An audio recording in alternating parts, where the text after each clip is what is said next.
I was born and raised in a place called Independence on a farm. I have a family of 3 siblings, older sister, younger sister, and a younger brother. And my mom decided that it was time for her to go back to school and become a nurse. Once she did that, kind of our whole lives changed. For 6 years, I was the only girl of the entire family. And 6 years later, we had 3 little girls in our family, and I was just the mom.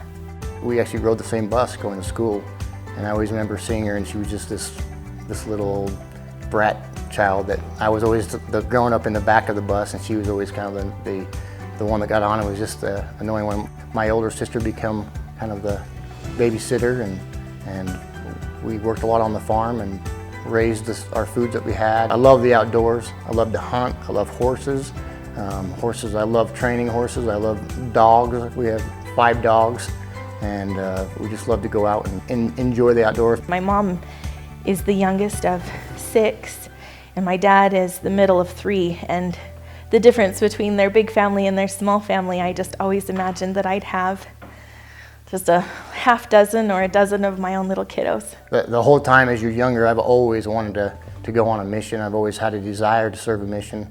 And so once the mission was over, it was kind of like, well, now what? We dated a little bit and we got serious, and I fell head over heels for him, and he proposed to me. We talked a lot about what our plans were for the future and what we wanted, and I asked him about kids because that's important to me. That's something that I have always wanted, and I asked him how many he wanted, and he said he was thinking between 2 and 4. And I said, well, that's perfect, because I was thinking between 4 and 6. So maybe 4 is our number. Fell in love with my best friend. And then it was time to start my second mission, as my president had called it. I used to tell my mom that I was going to adopt children because I didn't know that I'd be able to have children, and she would smile at me and tell me, someday you'll be able to have children and you'll forget about adoption because you'll have your children and you'll love them and they're part of you. We went to the doctor 3 months into our marriage, and we were placed on medications right off the bat. My doctor told me, Jamie, if you want to have a family, you're going to have help. We just started going to specialists and trying to continue to become pregnant, and it just wasn't working. So we scheduled the procedure in August, and we moved in with my mom. We started building a home. I forgot a lot of our stress. George and I really enjoyed each other. And it seemed like it was not even 2 months or a month after that, we found out that my wife became pregnant. And we were blessed with the most beautiful little boy, and I love my son so much. His name is George. He's George the 5th. He's an amazing kid. He took a lot of my wife's traits. He's very kind, very loving, and cares about everybody and cares about what people think of him. I mean, he's a very good kid.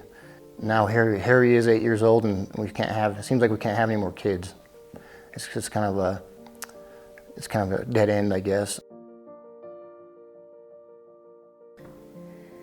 Little George wasn't very big when he started noticing babies. I remember there have been times that he has friends that their moms are going to have a baby, and he finds out about it, and he'll tell everybody that he's going to have a sister or brother too. I have lots of people ask me if we're expecting, or if someone has approached us about adopting a baby, because he's so eager, and whenever he finds out someone's having a baby, he wants to have one as well. Recently, though, he has become very aware of his cousins and their growing families and their baby sisters and brothers. He prays any prayer that he prays in the morning, at dinner, at bedtime. He prays to Heavenly Father that he might have lots of sisters and brothers, or a baby sister, or each time that he prays for a sibling. when I put him to bed a few nights ago, I've been telling him he's 8 and he's a big boy and he doesn't need to sleep with mom and dad, because we've kind of cuddled him and loved him so much because he's our everything. But that can be hard when you start to get big and want to sleep in mom and dad's bed still. So I was taking him back to bed and he told me, "Mama, I just don't want to be lonely anymore. I want a sister or a brother so I'm not alone." When I was his age, all I could think about was going out and playing outside and go out and saddle the horses and riding the horses and shooting guns, you know, go with Dad, or go irrigating, and all he can think about is, you know, it's like every day he talks about having a brother and a sister. And he talks about, one day when I get married, I'm going to have 100 kids. And I always tell him, like, if you're going to do that, you better have a dang good job and one big house.